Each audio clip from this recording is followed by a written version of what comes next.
Македонија Малта 2:1, полувреме 0:0. Првите бодови се освоени во квалификационниот циклус за пласман на Европското првенство Германија 2024 година. Во една тврда игра, посебно во второто полувреме, нашите фудбалери доминираа, покажаа дека сепак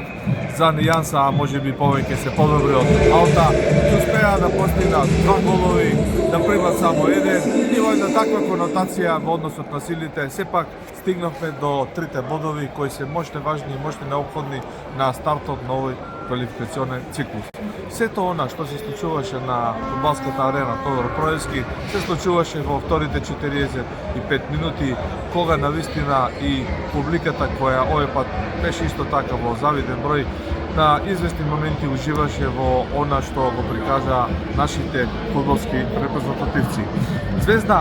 Звезди на вечерта беа Елиф Елмас и Дарко Чорлинов, стрелците на двата голови за нашиот тим. Некаде во 59-та минута второто полувреме Елиф Елмас, нашиот фудбалски дијамант, направи еден предјатен потек во срцето на 16-тикот на Малта со еден ризантен удар, просто како да се лутеше на самиот себе и на сите своји соиграчи, што дотогаш мрежата на малтежаните остана незатресена и успеа со еден силен удар да ја закува топката за грбот на голманот на Малта. Селекторот Боми Милевски во второто полувреме, некаде 78 минута, направи исто двојна измена, каде што влегоа двајца нови фудбалери и малку ја освежија нашата репрезентација. Но она што беше клуч, она што го реши на преварот, беше измената направена во 58-та минута, се извинувам, кога во игра влегоа Несторовски и Дарко Чорлинов. Токму овој вториот на еден маестрален начин, непостојано неколку минути по влегувањето во играта, ја прими топката некаде откосо во 16-тикот на гостите и речиси се направи сам, ги изфрли од игра противничките играчи, ја префрли топката од една на друга нога и навистина маестрално го погоди самиот долен десен ангол на голот на малтежаните и предизвика бура од одушевување кај публиката на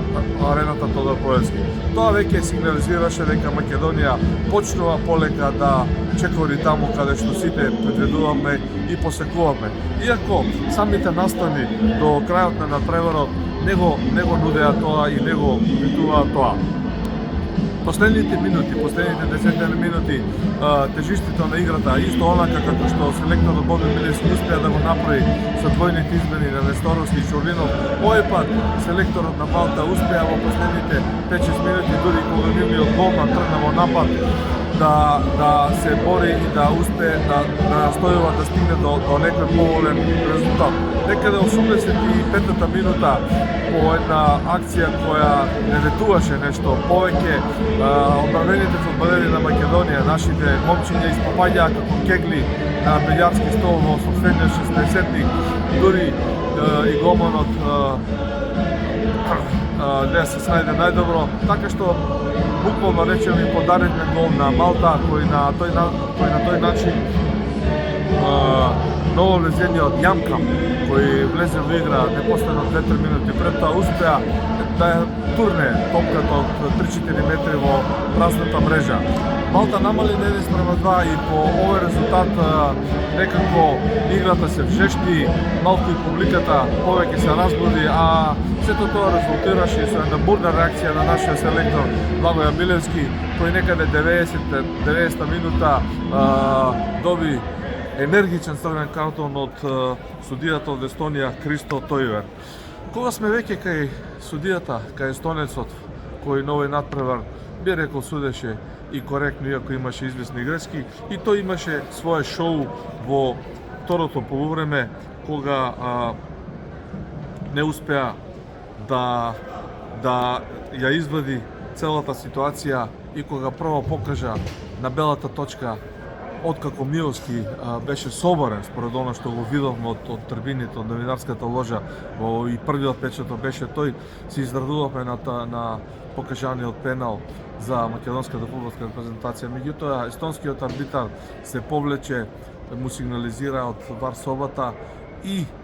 По прегледување на снимката не се двумеше ниту малку, туку веднаш тргна кон Милски, му покажа жол картон и според негово ведување и според ведување на видеоасистентите на таа екипа која доаѓа од Полска во конкретниот случај, досудениот пенал за нашата репрезентација беше поништен. Се на се, добра игра, вредни 3 бода, успешен старт на македонската фудбалска репрезентација во циклусот за пласма на Европското првенство Германија 2024.